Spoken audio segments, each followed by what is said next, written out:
¿Alguna vez has rezado en silencio, esperando una respuesta que nunca llegó? ¿Has sentido ese vacío punzante cuando el cielo permanece mudo ante tu súplica más desesperada? Tal vez recuerdas cuando eras niño y te dijeron que Dios te escuchaba, que te cuidaba, que anotaba cada una de tus acciones en un libro celestial. Einstein lo sabía cuando dijo: "No puedo creer en un Dios que recompensa y castiga, que interviene en los destinos de los individuos". Imagina ahora que estás de rodillas en una iglesia vacía. La luz atraviesa los vitrales proyectando sombras de santos sobre las bancas desgastadas. Levantas la mirada al altar esperando sentir algo, cualquier cosa. Pero lo único que encuentras es el eco de tu propia voz rebotando en las paredes frías. Ese silencio no es abandono, es revelación, porque el Dios que buscas ahí arriba, ese juez invisible, ese Padre cósmico que premia y castiga, no es Dios. Es solo tu sombra proyectada sobre el infinito. Es el espejo de tus miedos más antiguos disfrazado de divinidad. Y hoy vas a descubrir por qué la mayor mentira que te enseñaron fue llamar persona a lo que nunca tuvo rostro. Hay algo que la mayoría de las personas nunca logra ver. Cuando piensan en Dios, lo que realmente imaginan no es a Dios en absoluto. Es a ellos mismos magnificados y colocados sobre un trono celestial. Visualizan a un rey, a un juez, a un padre, alguien que ama a quienes obedecen y castiga a quienes desagradan. Imaginan un ser que escucha sus palabras, concede sus deseos, interviene en sus asuntos y dobla el orden del universo por su causa. Pero esto no es Dios. Esto es solo la humanidad proyectando su propia sombra sobre lo infinito, pintando la vastedad de la existencia con el pincel de sus propios terrores y anhelos. ¿Por qué sucede esto? Porque la mente humana, asustada por el misterio, se aferra a lo familiar. Un niño no comprende el poder del sol. Entonces lo dibuja con una cara sonriente, como si fuera un padre observándolo desde arriba. Del mismo modo, la humanidad no entiende la profundidad del universo. Así que imagina a un monarca que lo gobierna como un palacio, o a un juez que lo administra como una sala de tribunales. Esto reconforta, pero también engaña. Reduce lo infinito a un ídolo tribal, una proyección de nuestra propia psicología, y al hacerlo, nos ciega ante la realidad mayor. Piensa por un momento en lo que esta imagen implica. Si Dios es una persona que escucha, entonces las oraciones sin respuesta se convierten en castigos. Si Dios toma partido, entonces la guerra se vuelve sagrada. Si Dios favorece a algunos y rechaza a otros, entonces el prejuicio queda santificado. ¿Ves el peligro? Esta concepción errónea ha moldeado siglos de historia. Naciones han matado en nombre de su Dios imaginado. Hombres se han creído elegidos mientras condenaban a otros como malditos. El Dios que adoran no es el misterio del universo, sino el espejo de su propia ambición y miedo. Escribí alguna vez que no podía creer en un Dios que recompensa y castiga, que interviene en los destinos de los individuos. Para mí, tal creencia era ingenua. No era digna de la grandeza del cosmos. Porque las leyes de la naturaleza no se doblan ante nuestros deseos, ni se acomodan para favorecer nuestras plegarias. El universo es vasto, ordenado e indiferente a nuestras esperanzas personales. Y sin embargo, lejos de hacerlo menos hermoso, esto lo hace más. Porque ¿qué inspira más asombro, un jefe tribal en el cielo, o la ley eterna que gobierna las estrellas mismas? Sé que para muchos esto es inquietante. Quita la figura reconfortante que escucha cada palabra, que castiga enemigos, que recompensa la lealtad, pero también elimina el temor de que uno está abandonado, castigado, maldito. Remueve la ilusión, y con la ilusión removida, quedamos con algo mayor, algo que no puede ser sobornado, no puede ser manipulado, no puede ser reducido a nuestra semejanza. Quedamos con lo infinito tal como es, no como lo imaginamos. Y ahí es donde comienza la verdadera reverencia. Así que dejemos a un lado esta sombra que hemos proyectado sobre lo infinito. Admitamos con humildad que Dios no es una persona como nosotros. Confesemos que esta mayor concepción errónea ha desviado a la humanidad hacia el miedo y la violencia, hacia el falso consuelo y la amarga decepción, porque solo cuando se despoja la ilusión puede aparecer la verdad, y la verdad es mucho más hermosa, mucho más humillante, mucho más liberadora que la imagen infantil de un rey celestial. Por eso comienzo aquí quitando la máscara del Dios personal, Porque una vez que la máscara desaparece, la pregunta se vuelve clara. Si Dios no es un gobernante sobre nosotros, entonces, ¿qué es Dios? Si no es una persona que elige, entonces, ¿qué queda? La respuesta no es vacío, sino asombro. Y para verlo, debemos voltear ahora hacia el universo mismo. Esta siguiente parte puede parecer contraintuitiva al principio, porque muchas personas creen que imaginar a Dios como una persona es lo que da sentido a la vida, lo que les brinda consuelo en el sufrimiento, lo que hace posible la moralidad. Pero la verdad es que esta imagen, lejos de dar fortaleza, se convierte en fuente de debilidad, decepción y división, porque un Dios imaginado como gobernante que escucha y elige inevitablemente nos falla, porque la realidad no se pliega ante tal visión. La lluvia cae sobre justos e injustos por igual. Los inocentes sufren, los culpables prosperan. Las oraciones ascienden hacia el silencio. Las guerras se desatan en ambos bandos con igual furia. Y la historia se burla de la idea de un juez cósmico que interviene según nuestros deseos. ¿Cuántas veces un hombre quebrantado por el dolor ha preguntado por qué sus plegarias no fueron respondidas? ¿Cuántas veces a un niño castigado por el destino se le ha dicho que Dios quiso su sufrimiento? ¿Cuántas naciones se han declarado elegidas creyendo que Dios pelea a su lado, solo para dejar atrás cadáveres y ruinas como prueba de su convicción? Esto es lo que sucede cuando confundimos nuestras esperanzas y temores con lo infinito. Nos preparamos para la decepción cuando el universo no obedece. Y peor aún, justificamos la crueldad cuando imaginamos que nuestro odio lleva a aprobación divina. Las guerras de la historia están llenas de este error. Ejércitos han marchado bajo estandartes declarando que Dios estaba con ellos. Reyes y generales han insistido en que su causa era santa, mientras sus enemigos estaban condenados. Cada bando rezaba por la victoria. Cada bando derramaba sangre y ambos reclamaban favor divino. Pero ¿podría Dios ser verdaderamente tanto alemán como francés? ¿Tanto cruzado como sarraceno? ¿Tanto la voz de una tribu como el enemigo de otra? No, esto no es Dios. Esto es solo el hombre vistiendo su violencia con ropajes sagrados. Imaginar el universo como una sala de juicios donde Dios sirve como juez y verdugo es insultar el orden mismo que afirmamos reverenciar. Y en las vidas de los individuos, esta concepción errónea también trae daño. A las personas se les enseña a creer que cada infortunio es castigo, cada bendición es recompensa, cada súplica sin respuesta es señal de desfavor. Claman al cielo por alivio. Y cuando el silencio responde, se desesperan pensando que están abandonados. Pero el silencio no es abandono, es simplemente la ley de la naturaleza, el despliegue imparcial de causas y efectos. La tormenta no elige a quien inunda. La enfermedad no decide a quien aflige. Imaginar un Dios de favoritismo personal ante tal realidad es crear amargura en lugar de reverencia, miedo en lugar de libertad. Escribí alguna vez que la idea de un Dios personal es una ilusión infantil, necesaria quizás en las etapas tempranas de la creencia, pero peligrosa cuando se lleva a la madurez. Es como tratar el universo como si fuera la corte de un rey, llena de sobornos y castigos, donde la lealtad es recompensada y la desobediencia es derribada. Pero el universo no es un palacio, y las leyes de la naturaleza no son decretos desde un trono. Son armonía, estructura, belleza, indiferentes a nuestros deseos, pero inspiradoras en su orden.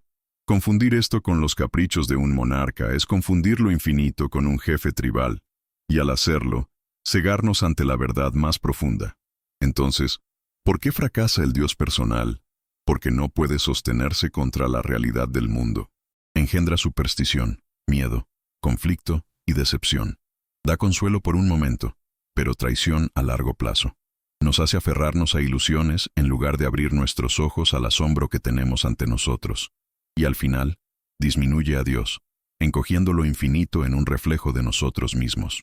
Una vez que ves esto claramente, no puedes volver a la vieja imagen. La máscara cae, la ilusión se disuelve, y sin embargo lo que permanece no es vacío sino algo mayor. La pregunta de qué es realmente Dios si no es este gobernante personal. Ese es el camino que se abre ante nosotros. Pero espera, porque lo que voy a decirte ahora cambiará completamente tu perspectiva sobre esto. Aquí está algo que la mayoría de las personas pasa completamente por alto. Cuando dejas a un lado la ilusión de un Dios personal, no caes en el vacío. Caes en el orden, en la armonía, en el ritmo profundo que mantiene unido al universo. Comienzas a ver que la divinidad no es un gobernante externo que comanda el mundo, sino el mundo mismo en su coherencia insondable. Las leyes de la naturaleza no son decretos escritos en tablas de piedra por algún rey oculto, son la estructura misma de la existencia, y se revelan con una elegancia que ninguna imaginación humana podría inventar. Para mí, esta armonía era lo que merecía reverencia. Era lo que quería decir cuando hablaba de Dios. Considera lo que la ciencia ha revelado. Las mismas leyes que gobiernan la caída de una manzana gobiernan la danza de los planetas. Los mismos principios que describen el flujo de la electricidad describen el latido del corazón humano. Desde las partículas más pequeñas hasta las galaxias más grandes, hay orden, no caos. Y este orden no es trivial, es sutil, preciso, asombroso. Ecuaciones que pueden escribirse en una sola hoja de papel describen movimientos que abarcan miles de millones de años. Ideas descubiertas en la quietud de experimentos mentales explican los movimientos de estrellas a cientos de años luz de distancia. Esto no es accidente, esto es armonía. Y la armonía es el lenguaje de lo divino. Siempre he dicho que lo más incomprensible del universo es que sea comprensible. ¿Por qué deberían las mentes humanas, frágiles y finitas, poder captar siquiera una fracción de esta vastedad? ¿Por qué las matemáticas, una creación del pensamiento, deberían mapear tan perfectamente la estructura de la realidad? Para mí, esto no es mera coincidencia. Es una señal de que somos parte del mismo orden que estudiamos, de que las leyes de la naturaleza no nos son ajenas, sino que están tejidas en nuestro ser. Cuando digo que creo en Dios, esto es lo que quiero decir. Creo en la legalidad del cosmos, en el hecho de que la naturaleza no es caos, sino coherencia, no locura, sino música. Piénsalo así. Imagina estar frente a una gran sinfonía. Escuchas no ruido aleatorio, sino patrón melodías que se repiten, armonías que se entrelazan, ritmos que ascienden y descienden. La belleza de la música no yace en su caos, sino en su estructura. Puede que no entiendas cada nota, puede que no predijas cada giro, pero sientes la coherencia, la unidad, el significado. Así es como veo el universo. Llamar Dios a esta armonía no es reducirla a una persona, sino reconocer que la reverencia es la única respuesta adecuada, porque el cosmos, como la sinfonía, es más grande que nosotros, y sin embargo, habla a través de nosotros. Por eso siempre he resistido la idea de que la ciencia destruye la fe. Para mí, lo opuesto es verdad. Mientras más aprendemos de las leyes de la naturaleza, más profundo se vuelve el misterio y más profundo debe ser nuestro sentido de reverencia. El telescopio no vacía los cielos de significado. Revela la catedral en la que ya nos encontramos. El microscopio no disminuye la vida. Nos muestra la asombrosa arquitectura de la célula más pequeña. El descubrimiento no encoge a Dios. Expande nuestra visión de lo divino, llevándola más allá de la superstición hacia el asombro. Así que cuando hablo de Dios, recuerda esto. No hablo de un gobernante sobre las estrellas. Hablo del orden que hace posibles las estrellas. No hablo de un juez que escucha oraciones. Hablo de la armonía que une causa a efecto, partícula a partícula, ley a ley. Este Dios no castiga ni recompensa. Este Dios no toma partido. Este Dios simplemente es. Y reconocerlo es llenarse no de miedo sino de asombro. Jung lo sabía cuando escribió: el encuentro con uno mismo es uno de los más desagradables. Nos vemos desnudos, sin máscaras. Así también nos vemos ante el cosmos. Sin la máscara del Dios personal, nos encontramos desnudos frente a la realidad. Y esa desnudez no es vergüenza, es libertad. Es el momento donde dejamos de pedir favores al cielo y comenzamos a comprender las leyes que nos sostienen. Donde dejamos de temer al juicio divino y comenzamos a maravillarnos ante el orden eterno. Y sin embargo, la armonía sola no es el todo, porque esta reverencia, este sentido de ley y orden, es lo que alguna vez llamé religión cósmica, una forma de sentir lo sagrado en la estructura de la realidad misma. Para entender esto más profundamente, debemos voltear ahora hacia esa frase y lo que quise decir cuando la pronuncié. Cuando usé la frase religión cósmica, muchos quedaron perplejos, algunos incluso ofendidos. Me preguntaron, ¿qué clase de religión no tiene iglesia, ni escritura, ni sacerdote, ni credo? ¿Qué clase de religión no habla de salvación, de pecado, de recompensa y castigo? Para ellos mis palabras parecían huecas, quizás incluso evasivas, pero para mí eran la forma más honesta de describir el sentimiento que surge en el alma humana cuando se para frente al orden del cosmos, porque la verdadera religión, como yo la veo, no se trata de obediencia, sino de reverencia, no de creer ciertos relatos, sino de experimentar asombro. La religión cósmica nace cuando una persona mira al cielo nocturno y se da cuenta de que las estrellas no están dispersas al azar, sino que siguen leyes de movimiento que las unen a través de distancias inimaginables.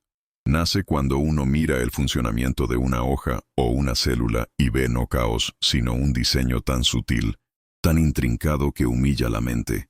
Nace cuando uno se da cuenta de que incluso el tiempo y el espacio mismos no son absolutos, sino parte de un tejido más profundo entretejido por las leyes de la relatividad.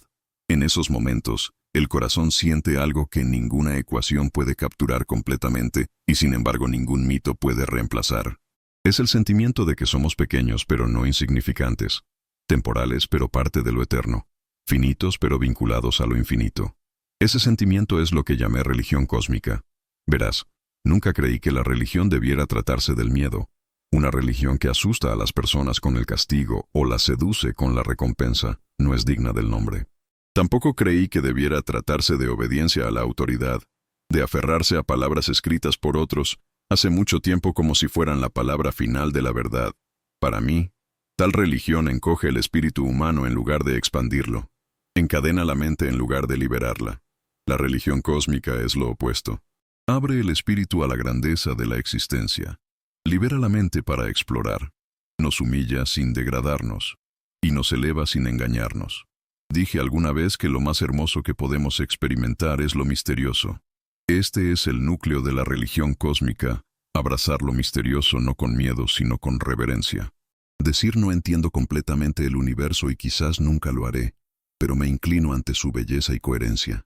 Esta inclinación no es servidumbre sino humildad, no sumisión al dogma, sino reconocimiento del asombro. Es el reconocimiento de que el mundo es más grande que nuestros deseos, y sin embargo que es inteligible para nuestras mentes. Esta paradoja de que somos pequeños y sin embargo capaces de conocer, frágiles y sin embargo capaces de preguntar esta paradoja, es la fuente de la fe más profunda.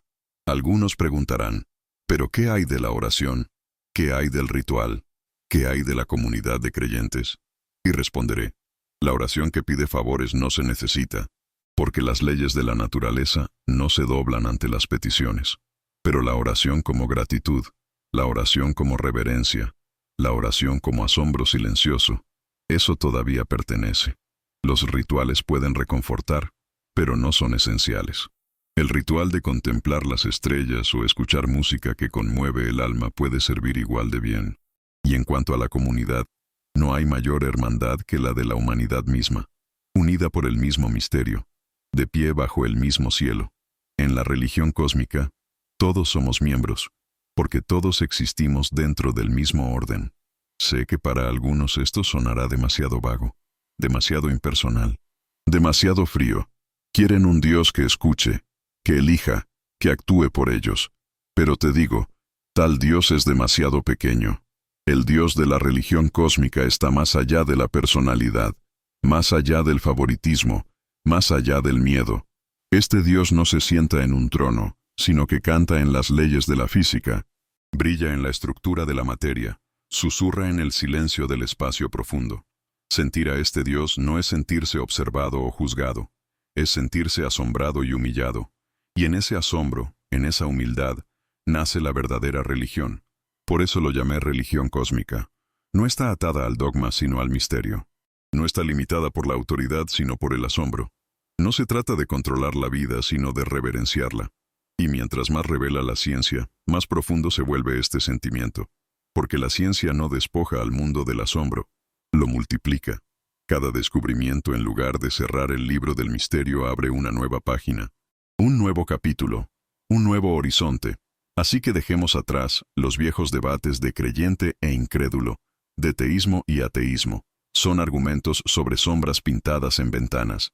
Miremos en cambio a través del cristal hacia el cielo más allá y pongámonos juntos en reverencia ante el cosmos. Esa para mí es la religión más verdadera.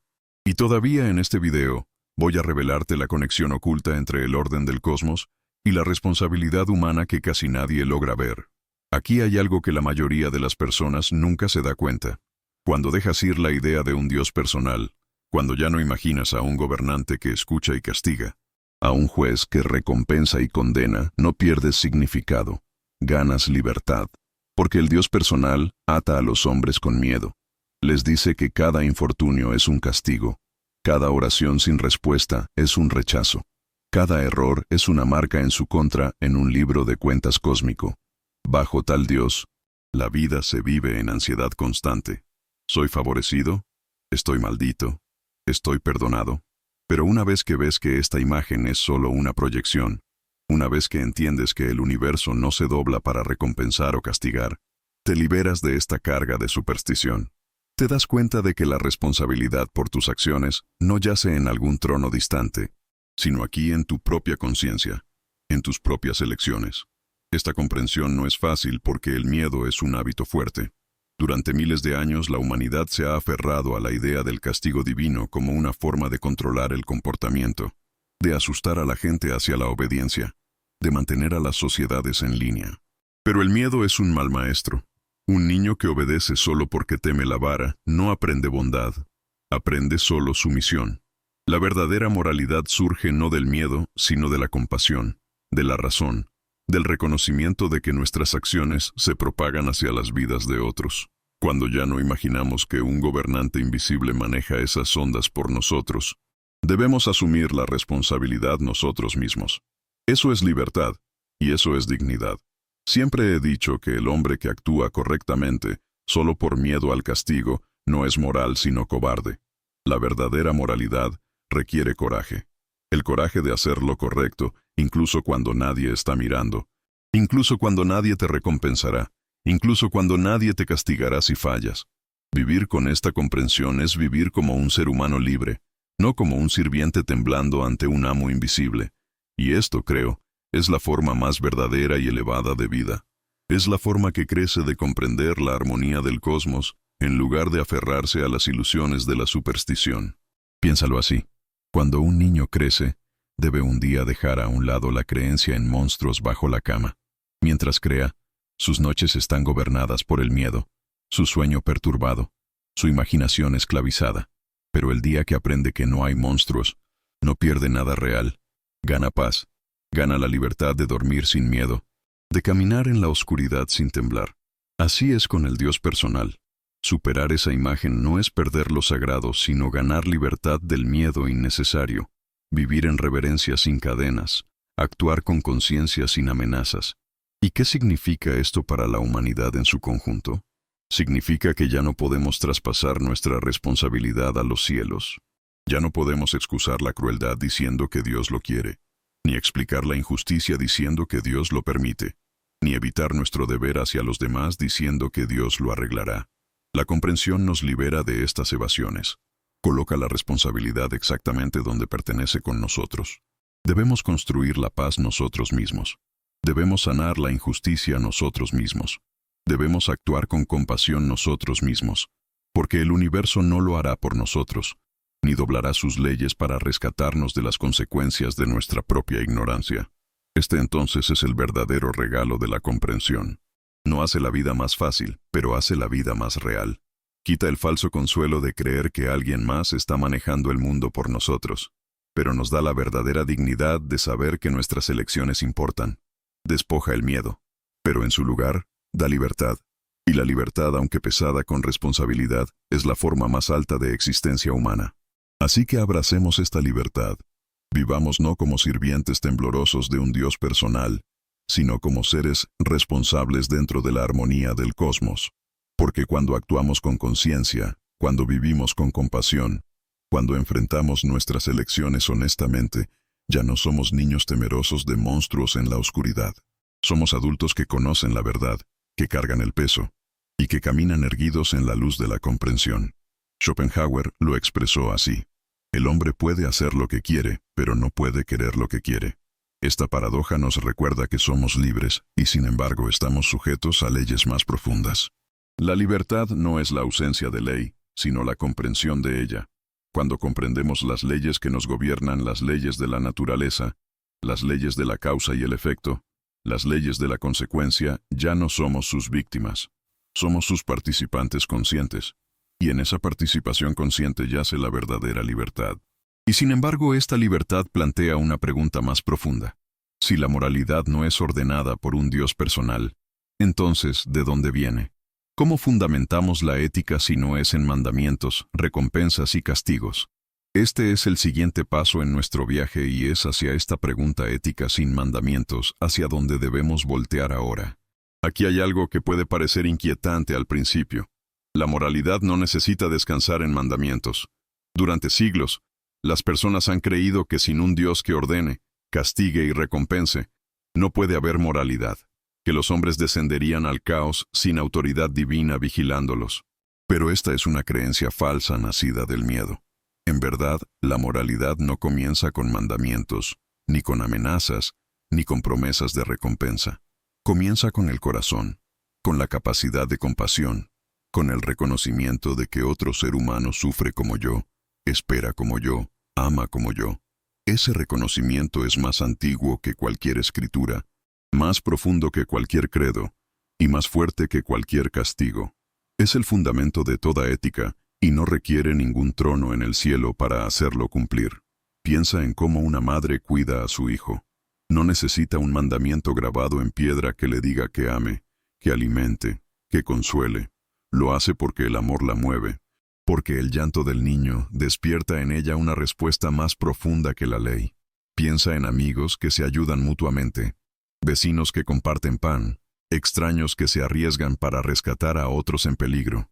Estos actos no nacen del miedo de que Dios esté mirando. Nacen del reconocimiento de que la vida es compartida, de que dañar a otro es dañarse a uno mismo, de que ayudar a otro es elevar a toda la humanidad. Esto, creo, es la verdadera raíz de la moralidad. Cuando las personas dicen que la moralidad debe venir de los mandamientos de Dios, confunden autoridad con conciencia. Obedecer solo porque uno teme el castigo no es moralidad en absoluto. Es sumisión. El soldado que obedece órdenes ciegamente incluso cuando esas órdenes son malvadas, no es moral sino esclavizado. El niño que se abstiene de la crueldad solo porque teme el castigo no ha aprendido bondad sino cobardía. La verdadera moralidad es libertad. La libertad de elegir la compasión, de elegir la justicia, de elegir la paz incluso cuando ningún castigo o recompensa cuelga en el balance. Y esta libertad es la dignidad de la humanidad.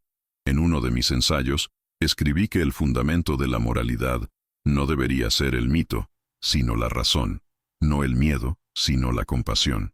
La ética para mí es un asunto humano. Surge de nuestra naturaleza social, del simple hecho de que vivimos juntos, dependemos unos de otros y compartimos un destino común.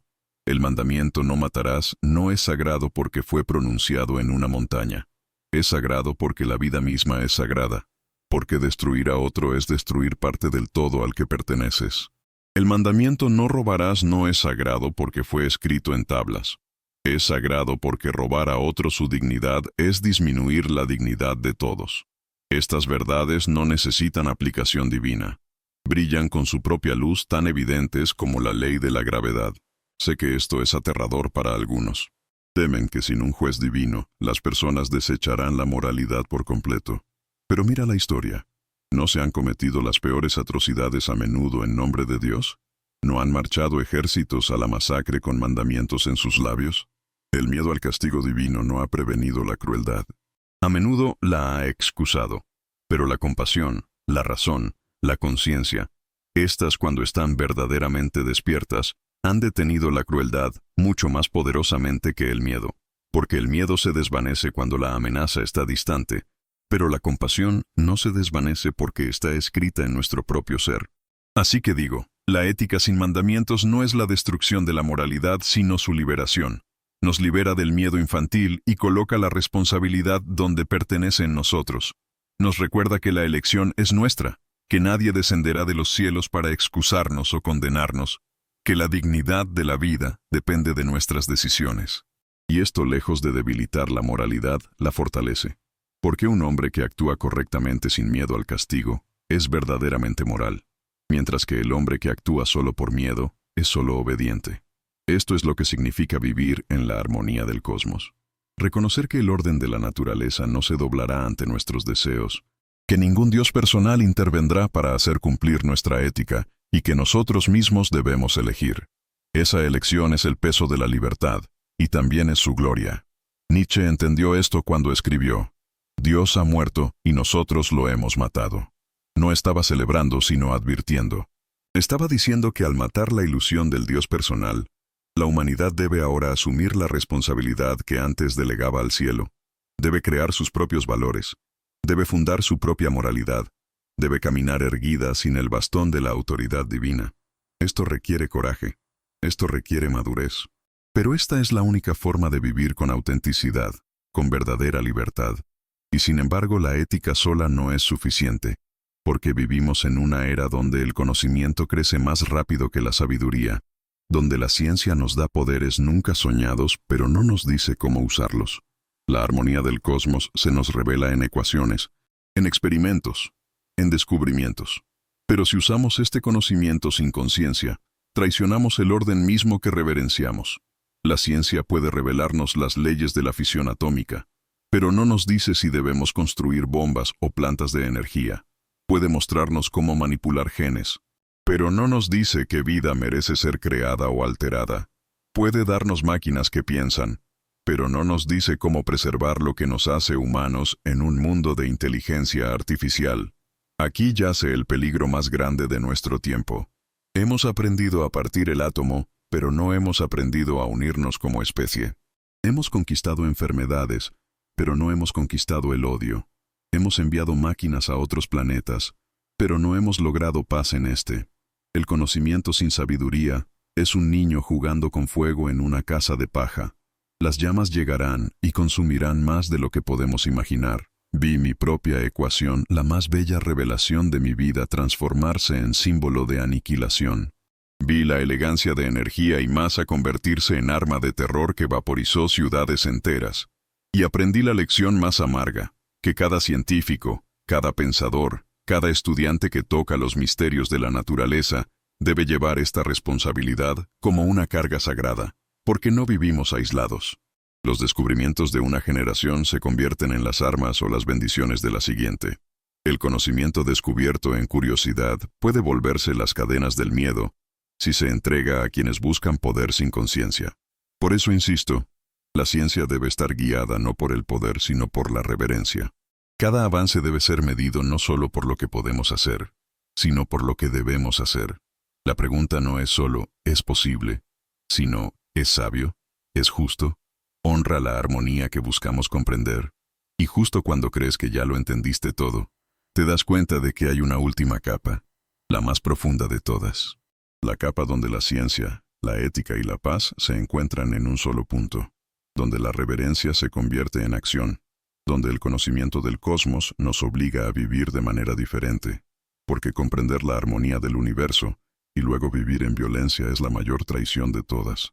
Si el universo nos enseña unidad y nosotros practicamos división, si nos revela orden y nosotros creamos caos, si nos muestra belleza y nosotros generamos destrucción, entonces todo nuestro conocimiento no vale nada. La paz no es opcional para quien comprende el cosmos. La paz es la única respuesta coherente ante la armonía que sostiene la existencia. Vivir en guerra después de comprender la unidad del universo es vivir en contradicción absoluta con la verdad misma.